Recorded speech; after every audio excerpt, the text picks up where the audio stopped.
में अत्यंतो परतीर्यत्र दुखस्य च सुखस्य च। मां,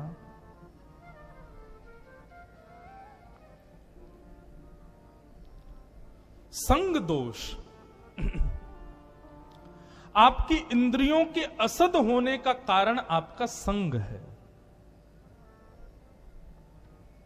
व्यक्ति जब वैष्णवों का संग करेगा, आध्यात्मिक लोगों का संग करेगा, पुरुषार्थी लोगों का संग करेगा, सदा उन लोगों का संग करे जो सदा वैष्णव भाव में ही रहते हैं मैया, तो निश्चित है उसका प्रभाव मन पर पड़ता ही है।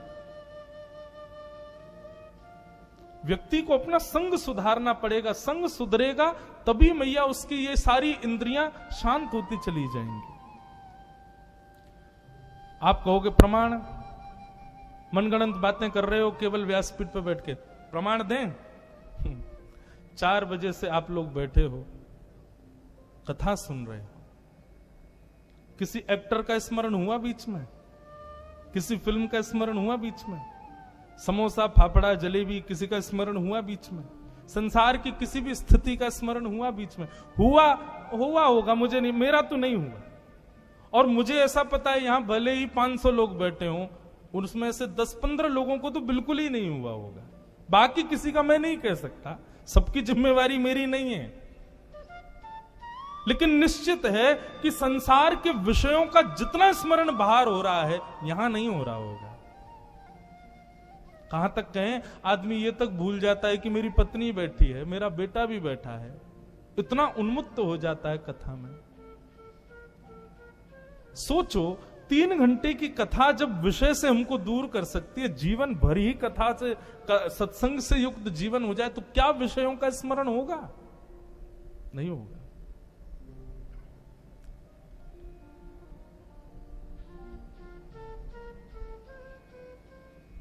नहीं होगा। विषय का संग करोगे तब विषय की स्मृति ज्यादा होती है, विषय संग त्यागोगे। और एक और बात, ये त्यागना और पकड़ना भैया ये शरीर का विषय नहीं है, ये मन का ही विषय है। आप शरीर से किसी को त्याग दो, फिर भी मन उसको नहीं त्याग पाता है।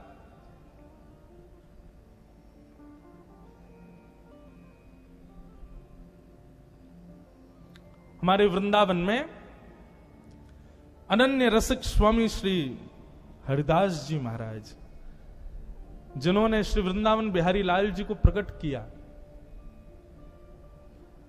उनके चरित्र में कई सारे आश्चर्य भी सुनाई देते हैं और कई सारे वो कह दें तो क्या बोलते हैं उसको, चमत्कार।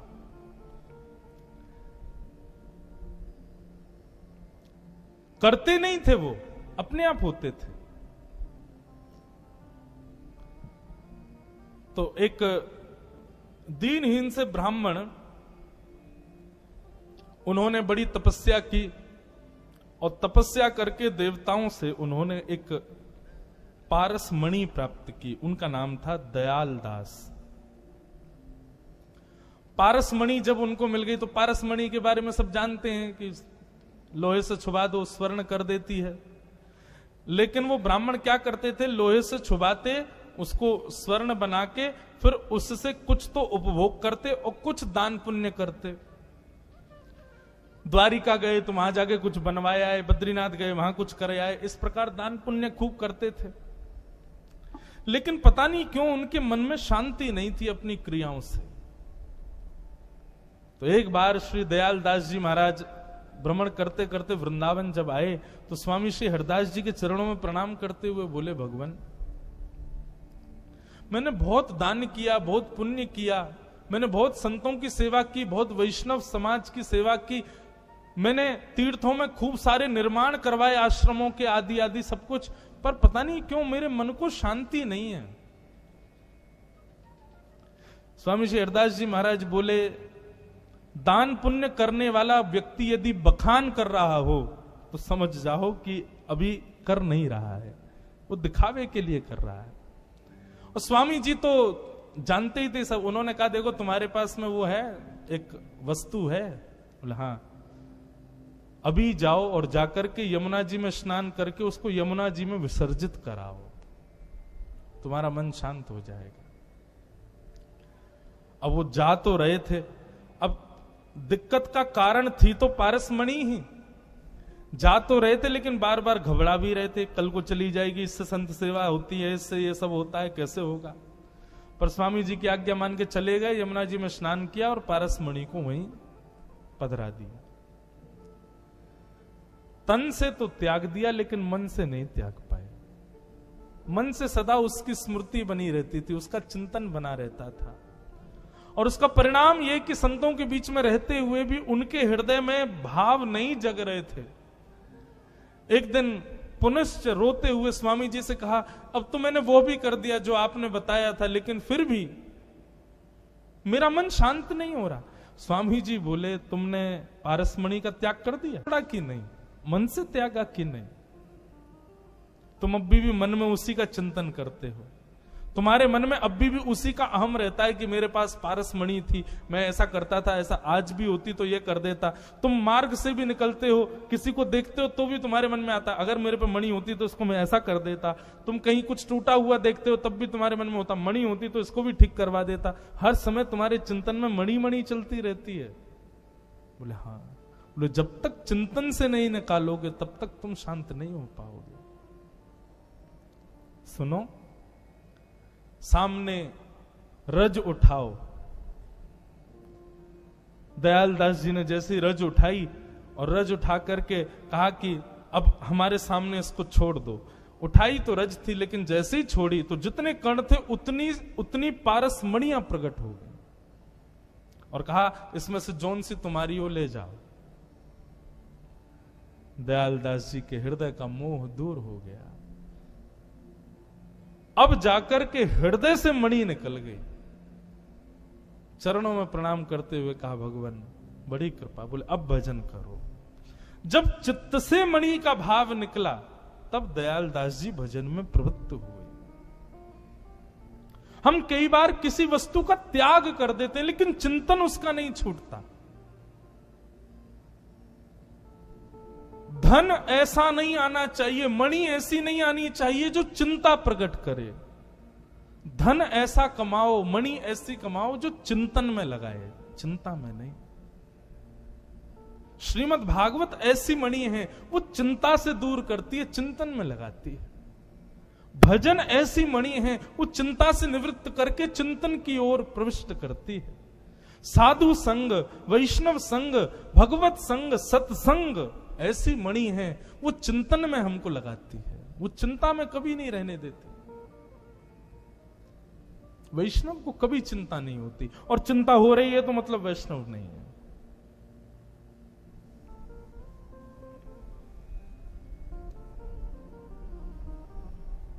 भगवान कहते हैं, मैया जब तक आप अपना संग नहीं सुधारोगी तब तक आपका मन नहीं सुधरेगा। आध्यात्मिक योग को भली भांति जानने वाले लोगों का संग करना प्रारंभ कर दो, उसके बाद ही आपके चित्त में ये जो विषयों के, ये जो इंद्रियों की इच्छा पूरी ना होने का जो दुविधा है, यही बनी रहेगी। और मैया आपने एक शब्द कहा असद इंद्रिय, आपने इन इंद्रियों को असद कहा। आंख, नाक, जीभ, कान, हाथ, पैर, त्वचा, गुप्त इंद्रिय, इनको असद कहा। इनको असद मत कहिएगा मैया। क्यों? आंख नहीं होती तो मेरा दर्शन भी नहीं हो पाता, कान नहीं होते तो मेरी कथा भी नहीं सुन पाती, हाथ नहीं होती तो मेरी सेवा भी नहीं हो पाती, पैर नहीं होते तो परिक्रमा भी नहीं कर पाते। ये इंद्रियां जिनको आप असद कह रही हो, इन्हीं इंद्रियों से मेरी प्राप्ति भी होती है, तो इन इंद्रियों को असद मत कहो। वास्तव में मैया बात यह है, इंद्रियां नहीं बिगड़ी हैं, बिगड़ा हुआ है मन। मतलब आपकी 10, भगवान कह रहे हैं आपकी 10 दासियां हैं, पर वो 10 दासियां हैं तो आपकी, लेकिन मानती किसी और के ऑर्डर्स हैं। आंख, नाक, कान और ये समस्त 10 इंद्रियां दासी तो हमारी हैं, लेकिन ऑर्डर्स किसके मानती हैं? मन के।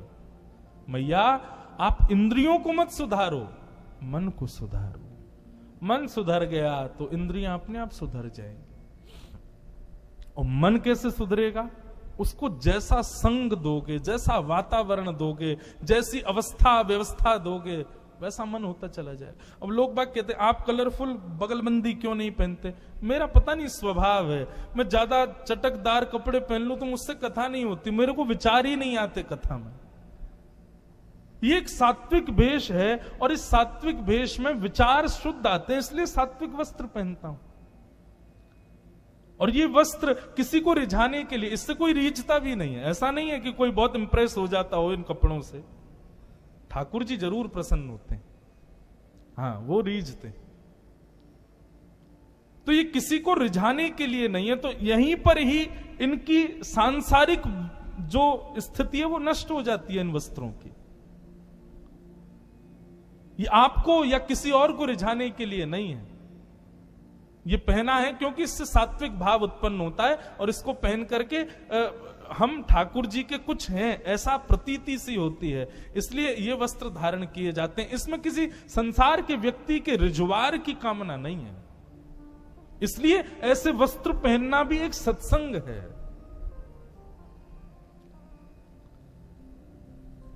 चिरपाल परिवार कथा करा रहे हैं, आज चौथा दिन है, 8 दिन की कथा, 4 दिन और बचे। आप सब लोग जो प्रसाद पा रहे हो वो भी भागवत जी का ही पा रहे हो।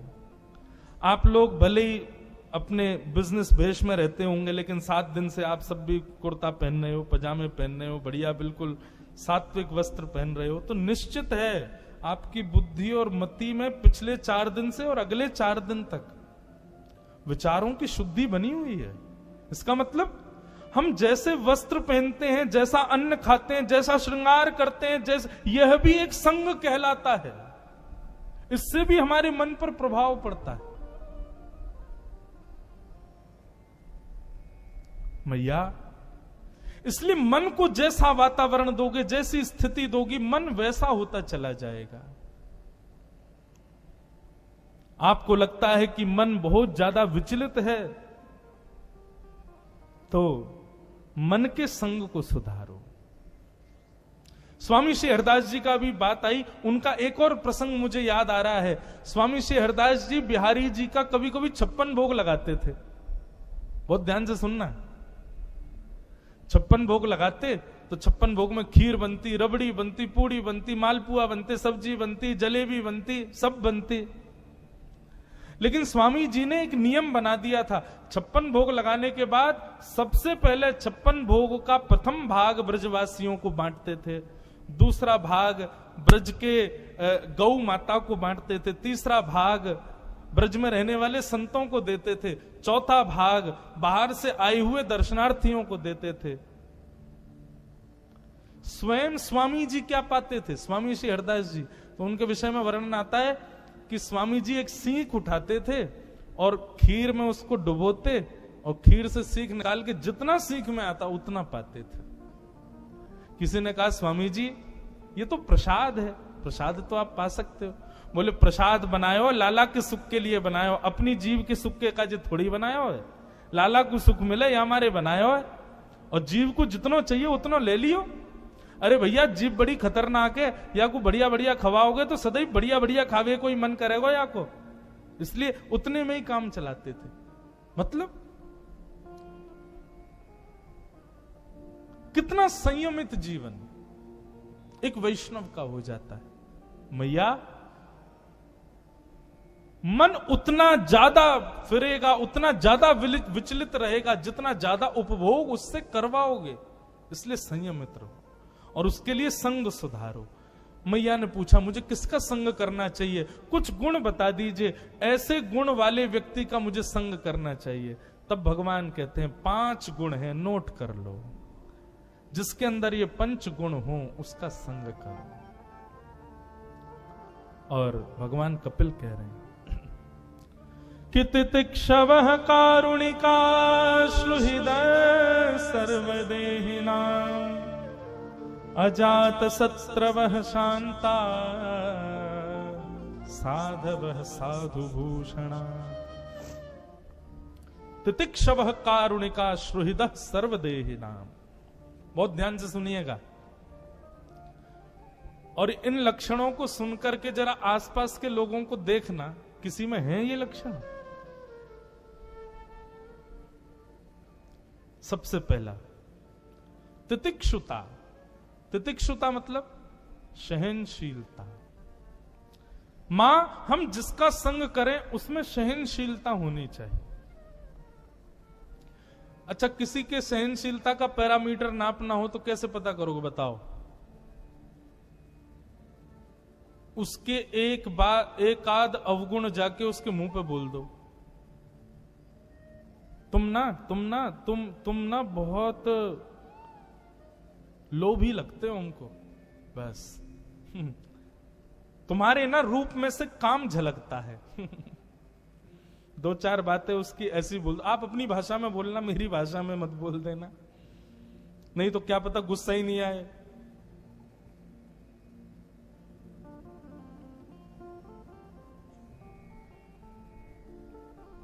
तितिक्षुता, हम जिसका संग करें वो सहनशील होना चाहिए, पहला गुण। दूसरा गुण, हम जिसका संग करें उसके अंदर दया होनी चाहिए, करुणा, कारुणिका। तीसरा, हम जिसका संग करें वो सबका भला चाहने वाला होना चाहिए। केवल मैं, मेरा परिवार खुश रहे, बाकी सब जाओ कहीं भी, मुझे कोई मतलब नहीं, ऐसा नहीं, सबका भला चाहे। श्रुहिदः सर्वदेह नाम। और चौथा गुण, अजात शत्रु, उसका कोई शत्रु नहीं होना चाहिए। और पांचवा गुण, मौन, शांता, कम बोलने वाला होना चाहिए। ये पंच गुण किसी में दिखे आपको अपने आसपास? दिखे? नहीं।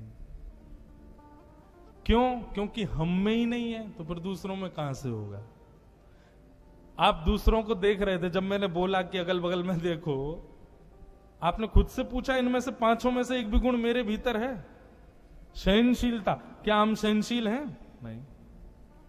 दया, क्या वास्तव में हमारे अंदर दया है? नहीं। क्या वास्तव में हम सबका भला चाहते हैं? बिल्कुल नहीं। कोविड में यह भी पता चल गया था, पिछले कुछ सालों में बहुत कुछ पता चला। नोटबंदी जब हुई थी तो जिनके पास जहर खाने को पैसे नहीं थे उन पे भी 10-10 लाख रुपए निकल आए थे। बहुत कुछ पता चलता। कोविड जब आया तब पता चला कि भाई कौन किसका सगा, कौन किसका प्रेमी। जिससे गले से लिपट के मिलते थे उससे भी कहते थे भैया आप मास्क लगा के आना, सैनिटाइज करो हाथ पहले। मुझे आज भी याद है कि 21 मार्च 2020 को मैं पटना से कथा करके लौटा था। उसी दिन लॉकडाउन लगा था। एक प्रकार से हमारा फ्लाइट लास्ट फ्लाइट था दिल्ली एयरपोर्ट पर उतरने वाला। एयरपोर्ट पर सब हम लोगों को ऐसे देखा कि हम ही सचल कोरोना हम ही हैं, और अपने आप से भी ऐसी स्थिति लगे कि भाई हम खुद को ही ना छुएं। वृंदावन तक, दिल्ली से वृंदावन तक मुझे एक बार भी उबासी भी नहीं आई, क्योंकि इतना डर रहा था कि हाथ भी पास नहीं ला रहा था। घर जब आए, बहने, माता पिता सब ऊपर छत से देख रहे हैं हमको, नीचे गर्म पानी धरे, पहले नहा लो। गर्म पानी में नहा लिए, बोले हाथ सैनिटाइज कर लो। ऊपर सिड्डी लगा दिए, छत पे चले जाओ, 7 दिन बाद नीचे उतर के आना, वहीं भोजन मिल जाएगा। मैंने कहा इतना भी पराया मत करो भैया, आपके ही बालक हैं, आपके ही घर के बच्चे हैं भैया। लेकिन उस समय पता चल रहा था कौन अपना।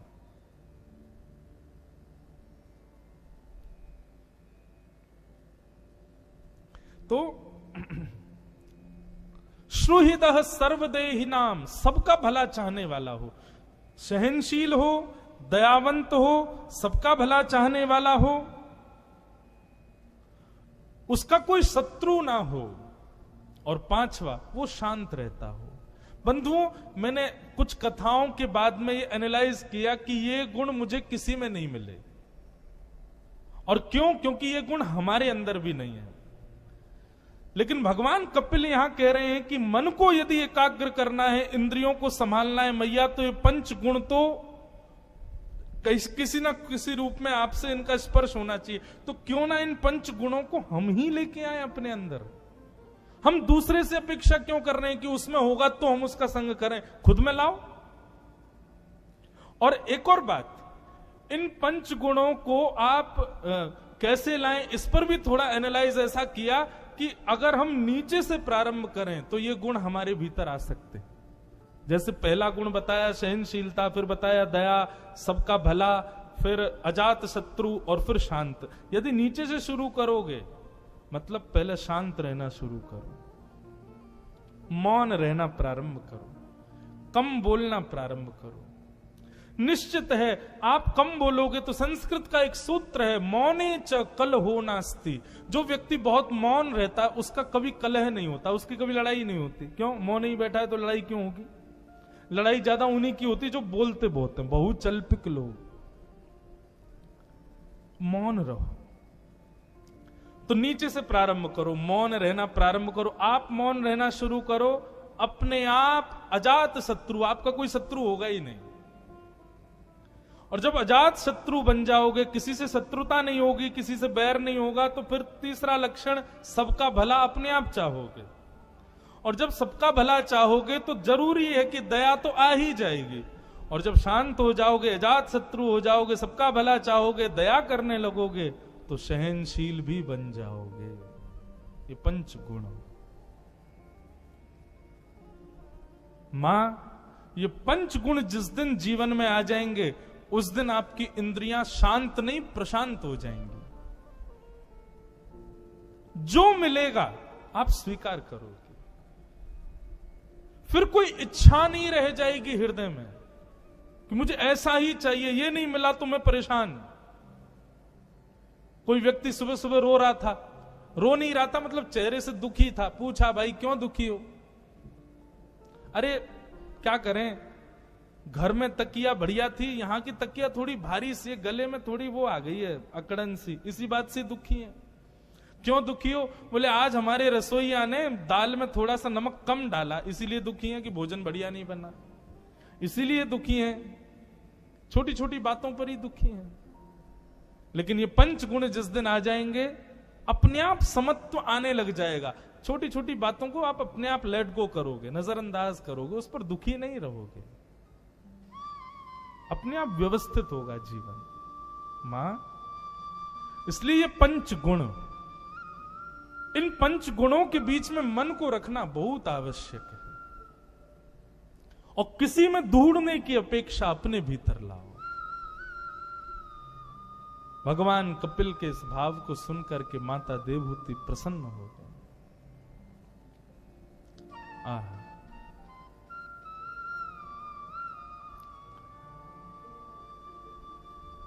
और जैसे ही मन निग्रह होना प्रारंभ होगा मैया, तो क्या होगा? बोले प्रसंगम अजरम पाशम आत्मनः कवयो विदुः स एव साधु सुकृतो मोक्षद्वारम पाव्रतम। जैसे ही इंद्रिय निग्रह होना प्रारंभ होगा अपने आप मोक्ष के द्वार खुल जाएंगे। इस प्रकार मैया ने यह प्रश्न किया और ठाकुर जी ने उसका उत्तर दिया। आगे मैया ने मन को एकाग्र करने के और साधन पूछे ठाकुर जी से। तब भगवान ने कुछ वैदिक साधन, कुछ आध्यात्मिक साधन और कुछ क्रिया के साधन बताए। ठाकुर जी ने वैदिक साधन बताया। मैया, हमारे शरीर में 21 तत्व होते हैं। अभी बहुत गहरा विषय है पर फिर भी थोड़ा कहूं। 25 तत्व होते हैं हमारे शरीर में। पंचविंशति तत्वज्ञ यत्र तत्राश्रमे वसन जटी मुंडी सिखी वापी मुच्यते नात्र संशय। मां, हमारे शरीर में 25 तत्व हैं और इन 25 तत्वों को जिस व्यक्ति ने भली भांति समझ लिया, वो फिर चाहे जटा रखे, चाहे शिखा रखे, चाहे गुडमुंडा रहे, चाहे बाल बड़े बड़े बना के रखे, चाहे किसी भी रूप में रहे, वो मुक्त हो चुका है। नात्र संशय, कोई संशय नहीं इस बात में। जिसने 25 तत्वों को समझ लिया वो कैसे भी रहे, क्योंकि फिर वो रहना केवल एक आडंबर के रूप में करेगा, वास्तविकता तो कुछ और है। हमारे ब्रज में एक संत हैं, और उनका नाम नहीं लूंगा, नहीं तो आप सब उनके पीछे पड़ोगे। अब 2-4 गुण बता दूंगा तो कई लोग तो पहचान ही जाएंगे कौन है। उनका गुण यह है कि वो निरंतर हवाई जहाज में घूमते रहते हैं।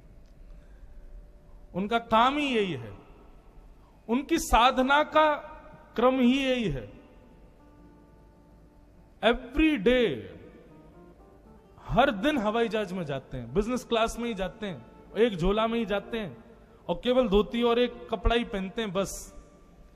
और कहां तक कहें, एक बार वृंदावन में बैठे थे तो कोई व्यक्ति ने प्रणाम किया, उससे बोले कहां से हो भैया? बोले महाराज जी मैं हॉलैंड से हूं। बोले अच्छा, हॉलैंड में कहां से हो? बोले, उसने अपना एड्रेस बताया। उसने कहा महाराज जी कभी आए हॉलैंड तो हमको बताइएगा। उनके पास वो कीपैड वाला फोन रहता छोटा सा।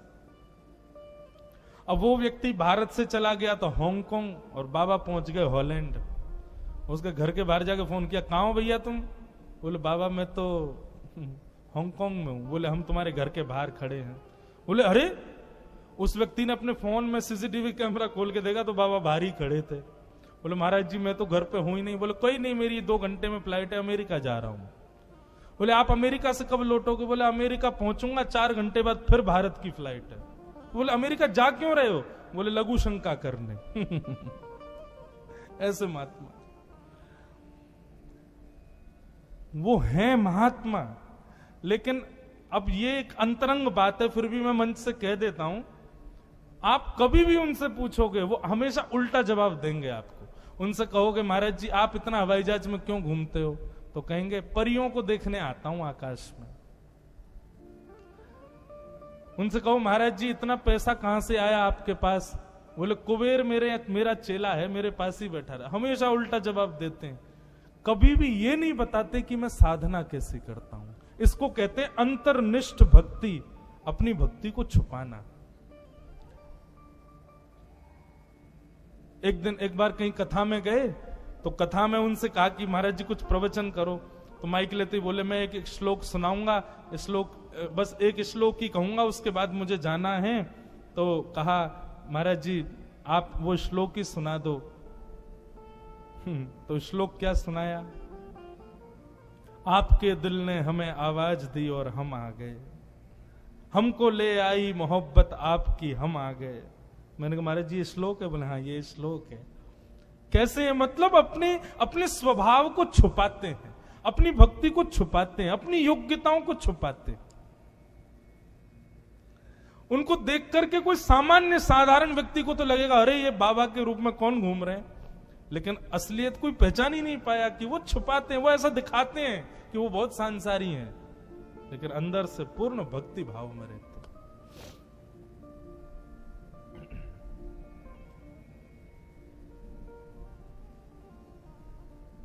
तो जो 25 तत्वों को जान ले वो फिर कैसे भी रहे, वो मुक्त है, नात्र संशय, संशय की बात है।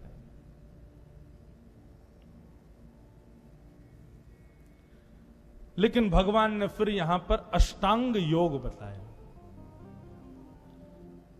मन को स्वस्थ रखने के, एकाग्र करने के 8 प्रकार के योग हैं। कौन कौन से? ये योग प्राणायाम वाले नहीं है। कौन से योग हैं? अष्टांग योग। यम, नियम, आसन, प्राणायाम, प्रत्याहार, ध्यान, धारणा और समाधि, ये अष्टांग योग। बंधु थोड़ा ध्यान से सुनिएगा। मैं अपनी कथा में कहा करता हूं, जितना गुरु बुद्धि से मुझे प्राप्त है, कि इन अष्टांग योगों के विषय में प्रवचन करके जाना कि 5 आसन ऐसे हैं अष्टांग योग के जो आपको करने हैं। 3 आपको अपने आप मिल जाएंगे, आपको केवल 5 करने। सबसे पहला यम, सबसे पहला है यम। यम किसे कहते हैं? आपकी जो इच्छा प्रकट हो, जैसे ही इच्छा प्रकट हो, उस इच्छा को पूरा ना करके उस इच्छा से विपरीत वस्तु अपने मन को देना, ये यम है। जैसे कि चॉकलेट खाने की इच्छा हो रही है, बहुत मन हो रहा है, चॉकलेट चाहिए, तो क्या करो बंधुओं? मन को नहीं चाहिए, मन को चाहिए चॉकलेट, जीव को नहीं चाहिए। यह बात ध्यान रखिएगा। चॉकलेट की इच्छा प्रकट हुई तो आपने कुछ अन्यत्र वस्तु पा करके अपनी जीव को शांत किया। बहुत सावधानी से सुनो। मतलब यम किसे कहते हैं? मन की जो इच्छा हो, उस इच्छा से विपरीत वस्तु मन को प्रदान करके अपने मन को अब मान लीजिए आपकी कोल्ड ड्रिंक पीने की इच्छा हो रही है, कुछ कोल्ड ड्रिंक जैसा पीना है। कोल्ड ड्रिंक घर में है भी, फ्रिज में रखी है, लेकिन आप जबरदस्ती क्या करो, नींबू लेके जाओ, पानी में निचोड़ो, नींबू पानी पियो, कोल्ड ड्रिंक नहीं पीनी। विपरीत वस्तु मन को देना एक प्रकार से मन को यह इंडिकेट करता है कि यह व्यक्ति मेरे वश में नहीं है, मैं इच्छा कुछ कर रहा हूं, ये दे कुछ और रहा है मुझको। इसको कहते हैं यम। हमारे पूज्य पिताजी कथा में गाते, देखना इंद्रियों के न घोड़े भगे, उनमें हरदम जो संयम के कोड़े पड़े, अपने रथ को सुमार्ग लगाते चलो, कृष्ण गोविंद गोपाल गाते चलो। यम करो पर भजन के साथ करो। अपनी इंद्रियों को विपरीत वस्तु देना। मन हो रहा है बर्गर खाना है, लेकिन घर में बने करेला, जबरदस्ती करेला ही खाओ, मुंह कड़वा करो करेला खा करके। इससे मन को ये मैसेज पहुंचेगा कि ये व्यक्ति मेरे वश में नहीं है। संयम, अपनी इंद्रियों पर संयम करना। जबरदस्ती उसको कहना तेरी इच्छा नहीं होनी चाहिए, तू मेरी है, मैं जो चाहूंगा वो तू खाएगी। यह संयम, इसी को कहते हैं यम। अष्टांग योग का पहला योग यम। दूसरा बंधुओं, यम को और पुष्ट करने के लिए क्या है? नियम। व्यक्ति के, हर व्यक्ति के जीवन में एक नियम होना चाहिए। आप सबसे प्रार्थना, कोई भी एक नियम बनाइए जरूर, और सद नियम। उस नियम के रूप में यह नहीं होना चाहिए कि सुबह रोज चाय पिए बेड पे ही, ठीक है पियो, पर एक सद नियम भी बनाओ। और वो सद नियम क्या हो? कुछ भी हो। जैसे राम जी का नियम क्या है? प्रातःकाल उठ के रघुनाथा, मात पिता गुरु ना वही माथा। किसी ने मुझसे प्रश्न किया, महाराज जी तो राम जी जब 14 वर्ष वन में थे तब क्या करते थे? भाई हमारे हिंदू वैदिक सनातन धर्म में शरीर की उपस्थिति को विशेष नहीं मानते, मन की उपस्थिति को विशेष मानते हैं। राम जी वहां भी कुटिया में रोज सुबह उठते हैं, नेत्र बंद करके कौशल्या जी, सुमित्रा जी, कैकेयी मैया का स्मरण करके प्रणाम करते हैं, दशरथ जी का स्मरण करके प्रणाम करते हैं, वशिष्ठ जी का स्मरण करके प्रणाम करते हैं। इसी प्रकार से प्रणाम करते हैं। ये उनका एक सद नियम है। ऐसे ही बंधुओं सुंदर कोई ना कोई नियम बनाओ। कल से ही शुरू करो। मैं भोजन नाश्ता तब तक नहीं करूंगा जब तक ये नहीं कर लूंगा। एक नियम बनाओ, वो नियम आपके यम में सहायक बनेगा। तो पहला अष्टांग योग यम, दूसरा नियम, तीसरा प्राणायाम। कुंभक, पूरक और रेचक, तीन विधाएं। एक श्वास नली को बंद करो, एक श्वास नली को खोल के उससे श्वास भीतर लो, लेकिन जब श्वास भीतर लो तब भगवान का नाम उच्चारण करो। श्री कृष्ण गोविंद हरे मुरारे, हे नाथ नारायण वासुदेव। दोनों नासिका बंद करो। जितनी देर ब्रह्मरंध्र में वो वायु रहे उतनी देर फिर भगवान का नाम करो। श्री कृष्ण गोविंद हरे मुरारे, हे नाथ नारायण वासुदेव। फिर दूसरी नासिका छिद्र को छोड़ते हुए पुनश्च वही नाम गाओ। ये मन को एकाग्र करने का भी एक प्राणायाम है। अभी हम अनुलोम विलोम करते हैं, बस श्वास छोड़ने और लेने पर ही ध्यान केंद्र रहता है। पर अब ये बदलो, उस क्रिया के मध्य में भगवत नाम भी गाओ, भगवत नाम स्मरण भी करो। जब लग रहा हो, मन नहीं लग रहा, पढ़ाई में नहीं लग रहा, काम में नहीं लग रहा, किसी चीज में नहीं लग रहा, तो हमारी कही एक बात, बहुत देर तक नहीं करना, 3-4 बार कर लो। लेकिन कैसे? भगवत नाम स्मरण करते हुए 4-5 बार करने के बाद, और बस जितनी देर करो उतनी देर काम को भूलना, पढ़ाई को भूलना, उतनी देर बस ठाकुर जी में केंद्रित, उसके बाद आप करना होगा। मुझे जब भागवत के श्लोक याद नहीं होते तो मैं ऐसे ही करता था, हमारे गुरुजी ने बताया। तो यम, नियम, आसन, प्राणायाम, चौथा हमने पहले सुन लिया। तीसरा है आसन। एक आसन पर बैठने का प्रयास करो, ज्यादा देर तक एक आसन पर। जैसे अभी सुख आसन है, सुख आसन, मेरुदंड सीधा हो, दोनों पैर पानी तलम आपके जुड़े हों, निश्चित है कि आपका मन बुद्धि कहीं भटकेगा नहीं। अब यहां तो इस आसन की बात नहीं की जाए तो ठीक है, यहां तो सोफासन में बैठे हैं सब लोग। सुखासन में या तो व्यास जी बैठे, या पंडित जी बैठे, या हमारे गंधर्वजन बैठे हैं, बाकी सब तो सोफासन में बैठे हैं। और कई लोग तो सोफासन में बैठते हैं, मुझे दिख जाते हैं दूर से ही, और फिर पीछे वाले उनको संभालते हैं, महाराज संभालो, हाँ संभालो, दोनों हाथ लगे हैं। कल सोफे हटवा मत देना आप लोग, रहो बैठो। लेकिन कहने का अभिप्राय, एक आसन में ज्यादा देर, ये तो बंधुओं आपको योगा टीचर भी बता देगा। जैसे आपको अगर ये पता करना है कि मेरा मन एकाग्र होता है कि नहीं, तो हमारी कई एक बात करना, आज शाम को नहीं, कल सुबह स्नान आदि के बाद खाली पेट हो ना, तब एक पैर पर खड़े होना, दूसरा पैर ऊपर उठाना। यदि आप बहुत इधर उधर गिरो तो समझना मन एकाग्र नहीं है, लेकिन आप खड़े हो जाओ। हमारा शरीर भी भारी है, लेकिन फिर भी हम हो जाते हैं, क्योंकि कम से कम 4-5 घंटे के लिए सही मन एकाग्र रहता है। हमारी एक योगा टीचर थे, उन्होंने बताया था, यदि कोई एक पैर पर ना खड़ा हो पाए, ज्यादा डिसबैलेंस होता हो, तो निश्चित है कि उसकी बुद्धि विकृत रहती है, बहुत विचलित रहती है, बहुत ज्यादा सोचता है। स्थिर रहने वाला व्यक्ति खड़ा रहता है। आसन, यम, नियम, आसन, प्राणायाम, और 5वीं चीज क्या करनी है? प्रत्याहार, आहार की शुद्धि। आहार, शुद्ध आहार। वैष्णव रीति से तो शुद्ध आहार वही है जो ठाकुर जी को भोग लगा के पाया जाए, ठाकुर जी को भोग लगा करके उसका सेवन किया जाए। मेरा ऐसा मानना है, यम, नियम, आसन, प्राणायाम, प्रत्याहार, इन 5 को जो कर लेगा, 3 उसको करने नहीं पड़ेंगे, फिर वो सहज होने लगेंगे। 3 क्या हैं बचे हुए आसन? ध्यान, धारणा और समाधि।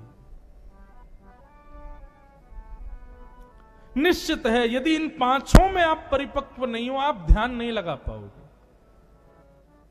आंख बंद करके माला जपने बैठोगे तो ठाकुर जी नहीं दिखेंगे, फिल्म के हीरो हीरोइन ही दिखेंगे आपको, संसार की अप्सराएं दिखेंगी, संसार की वस्तुएं दिखेंगी, संसार के भौतिक वस्तु दिखेंगी बार बार। नहीं विश्वास होता तो करके देख लो। आंख बंद करके बहुत देर तक बैठने पर कोई एक स्थिर स्थिति में रहो तो निश्चित है कि पंच भाव में आप स्थिर हो। ध्यान। अच्छा एक और बात बंधु, कई लोगों का ध्यान बड़ा परिपक्व हो जाता है पर धारणा नहीं कर पाते। धारणा किसे कहते हैं? धारणा का अर्थ जैसे कि आप लास्ट द्वारिका कब गए थे? आपने बताया 2 साल पहले, 1 साल पहले, जो भी। आप बता सकते हो उस समय द्वारिकाधीश का श्रृंगार कैसा था, द्वारिकाधीश की पोशाक कैसी थी, द्वारिकाधीश का स्वरूप कैसा था, मुकुट कैसा था? नहीं बता पाओगे। क्यों? क्योंकि धारणा कच्ची है। ध्यान धारणा जब पुष्ट होती है ना, तो आप एक बार निहारोगे और निहारते नेत्र बंद करोगे तो वही छवि चित्त में सदा के लिए बसेगी। जितनी बार आप नेत्र बंद करके द्वारिका का स्मरण करोगे उतनी बार द्वारिकाधीश को लास्ट बार जैसे देखा था वो बार बार अंकित होगा। धारणा, ध्यान, धारणा और फिर अंतिम है समाधि। समाधि का अभिप्राय क्या है? समाधि का अभिप्राय सीधा ये है बंधुओं, देहाभिमान की शून्यता। आप अपने देह के अभिमान से शून्य हो जाओगे। आपको यह भी पता नहीं होगा कि आप कौन हो, कितने समय के लिए बैठे हो, ठंडी लग रही है, गर्मी लग रही है, क्या स्थिति है, इन सब का भी विचार नहीं होगा। समाधि स्तर 1-1.5 2-2 3-3 घंटे के लिए आप समाधि में रहोगे। यह अष्टांग योग। तो यम, नियम, आसन, प्राणायाम, प्रत्याहार, ध्यान, धारणा और समाधि, मां, ये अष्टांग योग है। और इन अष्टांग योगों में भी कुशलता प्राप्त करनी हो तो उसके लिए एक विधा और ठाकुर जी बताते हैं। क्या? मंदिर में जब भी मेरा दर्शन करने के लिए जाओ, आप क्या देखने जाते हो मंदिर में? बताओ। द्वारिका जाते हो, नाथ द्वार जाते हो, वृंदावन जाते हो, क्या देखते हो ठाकुर जी में? दर्शन करना है। क्या दर्शन करना है? प्रेम यदि है तो देखने के लिए गए हमारा प्रेमी कैसा है, लेकिन प्रेम नहीं है तो फिर क्यों जाते हो? उसके लिए एक विधा समझिए। ठाकुर जी के दर्शन की विधा स्वयं भगवान कपिल बता रहे हैं। बोले मां, मंदिर में आते ही चाहे मेरा कितना भी सुंदर श्रृंगार हो, पर जीवात्मा को चाहिए, वैष्णव को चाहिए, सबसे पहले मेरे चरणों का दर्शन करें, मेरे श्री चरणों का दर्शन करें। अब इसमें यह भाव आता है, कई बार मंदिर में भीड़ बहुत ज्यादा, कई मंदिरों में ठाकुर जी के चरण ही नहीं दिखते, तो क्या करें? चरण के स्थान पर नेत्रों को रखो और विचार करो ठाकुर जी के चरण कैसे कैसे चरण हैं। तब भगवान कहते हैं सबसे पहले मेरे चरणार विंदों का दर्शन करो। संचिंतयेत भगवतश्चरणार विंदम वज्रांकुशध्वज सरोरुहलांचनाड्यम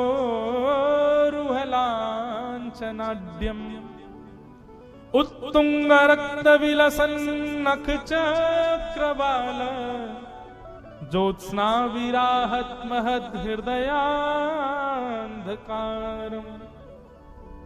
ठाकुर जी कहते हैं जो व्यक्ति दर्शन में सबसे पहले मेरे चरणों को देखता है, मां मेरे चरणों में बहुत सारे चिन्ह बने हुए हैं, वो चिन्ह उसके हृदय के विकारों को नष्ट करते हैं और फिर अष्टांग योग में सहायक बनते हैं। इसलिए अष्टांग योग के प्रवर्तक को, मन के एकाग्र करने वाले व्यक्ति को मेरे दर्शन में चरणों को देखना चाहिए। बहुत सुंदर बात। आइंदा कभी भी मंदिर जाओ, सबसे पहले ठाकुर जी के चरण देखो, फिर घुटने देखो, फिर कटी भाग देखो, फिर वक्ष देखो, फिर ग्रीवा देखो, फिर मुख देखो, फिर मुकुट देखो। इस प्रकार नीचे से ऊपर दर्शन करो। हम आपसे शर्त लगा के कहते हैं आप कभी नहीं भूल पाओगे उस दर्शन को। आपसे जब पूछा जाएगा बताओ श्रीनाथ जी कैसे दिख रहे थे, आप बता दोगे पीतांबरी पहन रखी थी, गले में ऐसी मालाएं थी, मुकुट इस प्रकार था, ठाकुर जी के कुंडल ऐसे थे, नेत्र ऐसे थे। चरण से मुखमंडल तक के दर्शन में एक प्रकार से कह दो तो आपने स्कैन कर लिया ठाकुर जी को, अब वो चित्त में ही रहेंगे सदा। चरणार विंदों का दर्शन मैया मेरे चरणों में। एक और भाव बताएं बंधु, आप में से जितने भी लोग अपने अपने घरों में ठाकुर जी की सेवा करते हो, एक बात हमारी मानो, पूरे दिन की सेवा भले ही ना हो, आज हमसे आप कह भी रहे थे कि महाराज जी सुबह उठाने की सेवा तो पुजारी जी करते हैं, सुलाने की सेवा हमारी है। चलो तो एक काम करो, रात्रि में जब ठाकुर जी को शयन कराओ, आभूषण हल्के कर दो। जैसे हम लोग भी रात में वस्त्र हल्के पहनते हैं, ऐसे ठाकुर जी के भी आभूषण वस्त्र हल्के, और उसके बाद सुंदर इत्र लेकर के ठाकुर जी के चरणों में लगाओ। और ये श्लोक का भाव यदि याद रहे तो संचिंतयेत भगवतश्चरणार विंदम वज्रांकुशध्वज सरोरुहलांचनाड्यम उत्तुंग रक्त विलसन नख चक्रवाल ज्योत्स्ना विराहत महद हृदयांधकारम। और किस भाव से चरणों में इत्र लगाओ, इत्र लगा के फिर थोड़ी देर दबाओ। ठाकुर जी आप पूरे दिन खड़े रहते हो, हम बैठ भी जाते हैं, लेट भी जाते हैं, सो भी जाते हैं, आप पूरे दिन ऐसे ही खड़े रहते हो। आपको ये संकोच रहता ना जाने कब आ जाएगा, कहीं मैं बैठ गया तो चमत्कारी कहकर के भीड़ ना लगा दे, इसलिए ठाकुर जी डर के मारे खड़े ही रहते हैं। तो इसलिए ठाकुर जी का भाव रखो। हम ठाकुर जी चरण दबा देते हैं, थक गए होंगे हाथ दबा दो, चरण दबाओ। उसके बाद ठाकुर जी को शयन के भाव से सामने बिस्तर आदि रख दो, ठाकुर जी अब आप शयन करो। निश्चित मानिएगा इस प्रकार सेवा करते रहोगे, स्वप्न में एक दिन ठाकुर जी शयन करते हुए दर्शन देंगे। दास को तो हुए, रात्रि में ठाकुर जी के चरणों में इत्र लगाएं, ऐसा भाव रखें ठाकुर जी आप थक गए होंगे, चरण दबाते दबाते जैसे 2-4 दिन 5 दिन निकलेंगे ना, स्वप्न में एक दिन ठाकुर जी पौड़े हुए दिखेंगे, सोते हुए दिखेंगे। और अनवरत ये सेवा आपकी बनी रहेगी ना, तो एक दिन निश्चित मानिए आपके संगमरमर के ठाकुर जी हो, अष्टधातु के हों, अनंत दिनों तक ये सेवा करते रहोगे तो एक दिन जैसे मानव के चरणों को छूने में अनुभव होता है ना, ऐसे ठाकुर जी के चरणों में भी अनुभव होगा। तो इत्र की सेवा करो, ठाकुर जी को रात्रि चरण दबाओ। सर्दी आ जाएगी, थोड़ा ठंडी आपके अहमदाबाद में पड़ती है कि नहीं? हमारे यहाँ तो बहुत पड़ती है। ठंडी हो जाए तो घी की मालिश करो चरणों से, ठाकुर जी आप थक गए होंगे, विराज जाओ। ये सेवा प्रणाली ही, ये वैष्णव प्रणाली ही बंधुओं मन को एकाग्र करती है। वहां 25 तत्व, अष्टांग योग, ये सब ज्ञानियों का विषय है, वैष्णवों का विषय तो सेवा। वो सेवा से ही मन एकाग्र कर लेते हैं अपना। इसलिए भगवान ने तीनों विधा बताई, ज्ञानियों की, विरक्तों की और वैष्णवों की।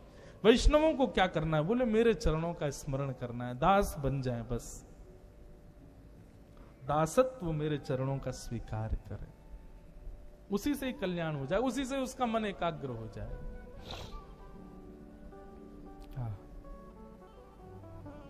इस प्रकार भगवान कपिल यहां बता रहे हैं। हमारे पूज्य पिताजी महाराज, एक पिताजी की रचना का एक पद है, पिताजी ने ही लिखा है, बहुत सुंदर है। मैं बहुत कम गाता हूं कथा में, लेकिन बहुत सुंदर है। आज आपके अहमदाबाद के एक वैष्णव आए, वो भी पीछे मुझे दिख रहे हैं, बैठे हैं। उनके भगवत दया से बाहर के चक्षु तो नहीं है, पर भीतर के चक्षु हैं। और वो मुझसे कहते महाराज जी मुझे सब दिखता है, नेत्र मेरे 98 में चले गए, लेकिन मुझे फिर भी दिखता है। और वे पीछे ही बैठे, उन्होंने आज बताया, बोले आपकी कथा सुनता हूं, आप जितने भजन गाते हो सब मैं गाता हूं। तो आज उन्होंने यही पद मुझको सुनाया पिताजी की रचना का, तो मैंने कहा आज कथा में भाव आया तो गाऊंगा। चरणों की बात आई है तो पिताजी के द्वारा रचित ये पद बहुत सुंदर। हमारे पूज्य पिताजी महाराज बंधुओं पिछले 50 वर्षों से कथा कर रहे हैं, और भारत के पहले ऐसे वक्ता हैं जिन्होंने 1500 से भी अधिक कथाएं की। वे राष्ट्रपति पुरस्कृत होने वाले हैं, सबसे ज्यादा कथा करने वाले व्यास। तो पहले पिताजी लिखते थे और रचनाएं एक डायरी में लिखते थे, लेकिन उस समय की बात है जब पिताजी बस से कथा करने जाते थे। रात्रि में कहीं से कथा करके आए तो बैग उतारा, अर्धरात्रि का समय, अर्ध निद्रा में थे, तो वो डायरी ऊपर ही रह गई बस में। उसमें अनेकों पद पिताजी ने लिखे थे और वो डायरी चली गई। तब से पिताजी फिर ना तो अपनी रचना गाते हैं ना कभी लिखते हैं, पर जब वो रचना करते थे तब गुनगुनाते थे तो हमारी माताजी सुनती थी। तो जब दास कथा करने लगा तो माँ ने 1-2 रचनाएं पिताजी की मुझको सुनाई। आज तक पिताजी ने नहीं गाए हैं, लेकिन मैं कभी कभी कथा में गाता हूं। तो जब चरणों के दासत्व की बात आई तो ये भाव पूज्य पिताजी का। मुरली बजाने वाले, गिरवर उठाने वाले, मैं दास हूं तुम्हारा, मैं दास हूं तुम्हारा।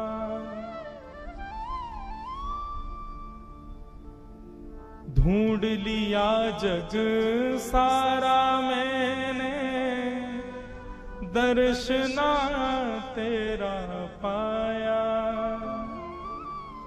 ढूंढ लिया जग सारा मैंने, दर्शना तेरा पाया। पर जब मन को एकाग्र किया तो तू दिल बीच समाया। मुझको कहां ढूंढे रे बंदे, मैं तो तेरे पास हूं। हम सब जगह ढूंढ रहे हैं ठाकुर जी को, लेकिन कभी खुद में ढूंढा? हमारे भीतर ही विराज रहे हैं। जब मन को एकाग्र किया तो तू दिल बीच समाया, सर्वत्र रहने वाले श्री राधा रमण हमारे। मैं दास हूँ तुम्हारा, मैं दास हूँ तुम्हारा। सबरी अहिल्या गणिका तारी, मुझको क्यों बिसराया। सबरी अहिल्या गणिका तारी, मुझको क्यों बिसराया। कृष्ण चंद्र सुन बिनती हमारी, मैं द्वार तुम्हारे आया। हृदय में रहने वाले बाके बिहारी हमारे। मैं दास हूँ तुम्हारा, मैं दास हूँ तुम्हारा। मुरली बजाने वाले, गिरिवर उठाने वाले, मैं दास हूँ तुम्हारा, मैं दास हूँ तुम्हारा। संचिंतयेद भगवतश्चरणारविंदम, पूज्य पिताजी की रचना है, पर उन्होंने कभी नहीं गाया। हमारी माँ ने सुनाया, और वो कब गाते थे? जब वो लिखते थे, तब सुन के माँ ने सुनाया।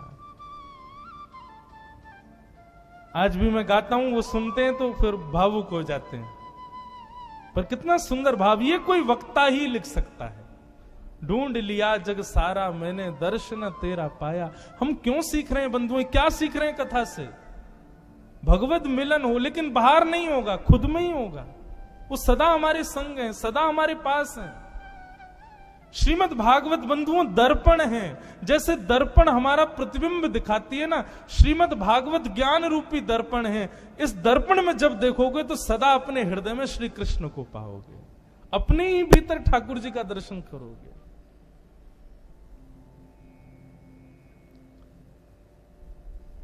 ठाकुर जी कहते हैं, मैया आध्यात्मिक स्थिति जिसकी है वो मेरे चरणों का स्मरण करे, उसके सब विकार ऐसे ही नष्ट हो जाएंगे। अब कथा आती है, वैसे तो आगे कल मुझे बोलना चाहिए था, पर आज ही कहूं। प्रहलाद जी के लिए जब भगवान नृसिंह बन करके आ गए और महाराज नृसिंह रूप देख करके ब्रह्मादि देवता भी भाग गए, लक्ष्मी भी भाग गई, शंकर जी भी घबरा गए, तब प्रहलाद ने जाकर के स्तुति की भगवान की। तो प्रहलाद को गोद में उठा लिया और गोद में उठा करके भगवान बोले, प्रहलाद एक बात बताओ, लक्ष्मी जी मेरी पत्नी आज डर के मारे चली गई, शंकर जी जो देव पूरे विश्व देवों के भी देव हैं, महादेव हैं, वो भी मेरे रूप को नहीं देख पा रहे, ब्रह्मा जी मुझसे भयभीत हो रहे हैं, 33 कोटि देवताओं की सामर्थ्य नहीं कि मेरे सामने आ सकें।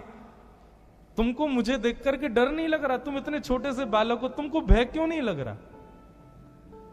प्रहलाद जी का उत्तर सुनकर के ठाकुर जी के नेत्र सजल हो गए। प्रहलाद जी बोले, भगवान मैंने पहले से ही विचार किया था कि जब आप प्रकट होंगे ना तो मैं सबसे पहले चरण देखूंगा, जब चरणों से मन भर जाएगा तब घुटने देखूंगा, फिर उसके बाद उदर देखूंगा, फिर वक्ष देखूंगा, फिर मुख देखूंगा। परंतु नाथ आप जब से प्रकट हुए हो ना, मेरी दृष्टि आपके चरणों से हट ही नहीं रही है। ये चरण ही इतने प्यारे हैं आपके, जब से आप आए हो मैं आपके चरण ही देख रहा हूं, मैंने आपका मुख देखा ही नहीं है, मुझे पता ही नहीं आप भयभीत लग रहे हो। नाथ मैं तो आपके चरणों को देख रहा हूं। कहने का भाव क्या है, जो निरंतर ठाकुर जी के चरणार विंदों में चित्तवृत्ति रखता है, संसार की कोई भयावह वस्तु उसको भयभीत नहीं कर सकती कभी। देखने में हमको सुनने में साधारण चरण लगते हैं, लेकिन बंधुओं साधारण चरण नहीं है। सदा लक्ष्मी को कभी भी किसी मंदिर में दर्शन करोगे, चरणों में ही बैठी रहती भगवान के।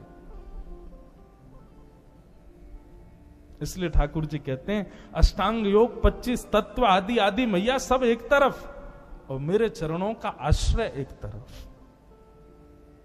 ज्ञानी विरक्ति उनके मार्ग पर जाएं, लेकिन वैष्णव तो इस मार्ग का अनुगामी बने, मेरे चरणों से प्रेम करें। इस प्रकार भगवान कपिल उत्तर दे रहे हैं। माता देवहूति ने आगे प्रश्न किया, भगवान आपके कितने प्रकार के भक्त होते हैं, उन भक्तों के लक्षण कितने होते हैं, और आपको उन भक्तों में सबसे प्रिय कौन से होते हैं? भगवान कहते हैं मैया मेरे 4 प्रकार के भक्त होते हैं, सात्विक, राजस, तामस और निर्गुण।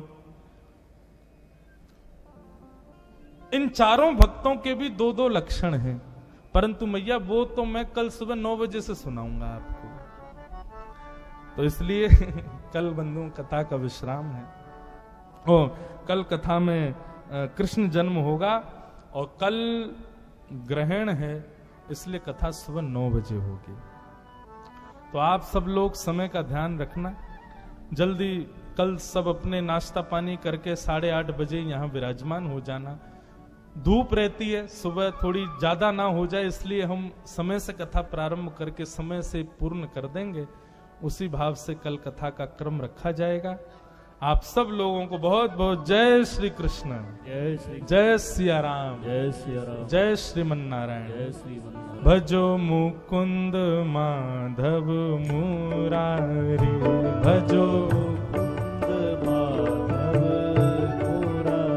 हे भजो मुकुंद माधव मुरारी,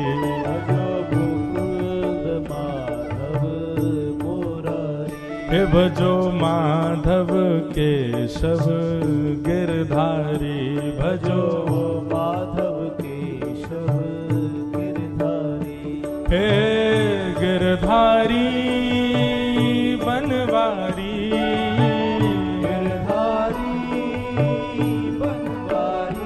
हाँ गिरधारी प्यारो बनवारी, गिरधारी प्यारो बनवारी, हे भजो मुकुंद माधव मुरारी, भजो मुकुंद माधव मुरारी, हे भजो माधव केशव गिरधारी,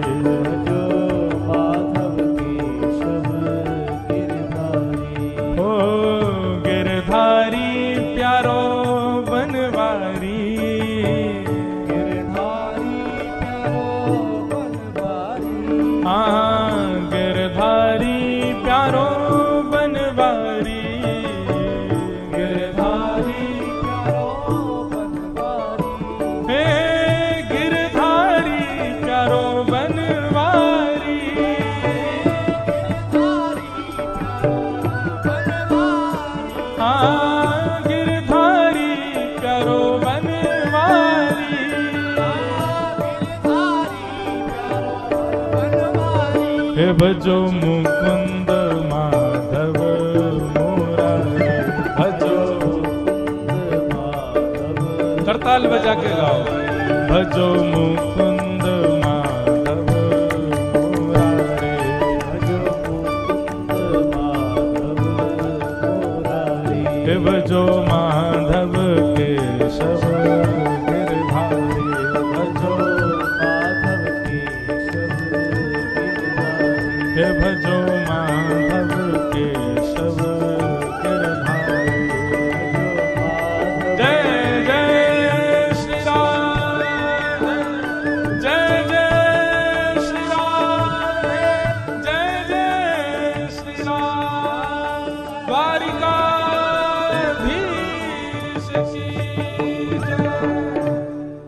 सब लोग अपने अपने स्थान पर खड़े होकर के भागवत जी की मंगलमयी आरती करें। आरती अति पावन